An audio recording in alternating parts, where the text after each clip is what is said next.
আলহামদুলিল্লাহ বেশি ভালো নাই ভাইয়া। কেন? ভালো থাকলে কি কেউ প্রতিবেদনে আসে? বাবা ছোটবেলায় ফেলা দিয়ে চলে গেছে, মা ছোট দুইটা ভাই বোনে নিয়ে থাকি, বাসা বাড়ির কাম করি, পর্দায় থাকতে পারি না ঠিক মতন, টাকার জন্য বোরকা কিনতে পারি না। তাই? জামাই কই? জামাই কই পামু? বিয়ে হয় নাই? না একবারও হয় নাই? না না, বিয়ে শাদী হলে কি আর প্রতিবেদনে আসতাম? তাহলে আর কেন? ওইরকম মনের মতো মানুষ পাই নাই যে আমার বিপদে আপদে আমার পাশে থাকবে, তার জন্য বিয়ে শাদী হই নাই।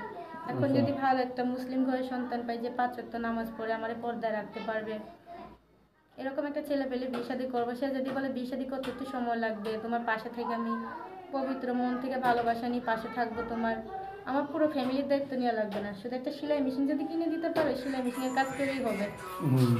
যাক, নাম কি আপনি? আমার নাম হচ্ছে জান্নাত। জান্নাত। জি। আচ্ছা, দেশের বাড়ি কোথায়? দেশের বাড়ি হচ্ছে চাঁদপুর জেলায়। বাড়ি নাই, জমি আছে। আমার নানার জমি পাইছিল, আমার আম্মু একটু, আমার বাবা তো ফেলা দিয়ে চলে গেছে, সে জমি টমি বিক্রি করে বিয়ে করে নিয়ে ভারত চলে গেছে।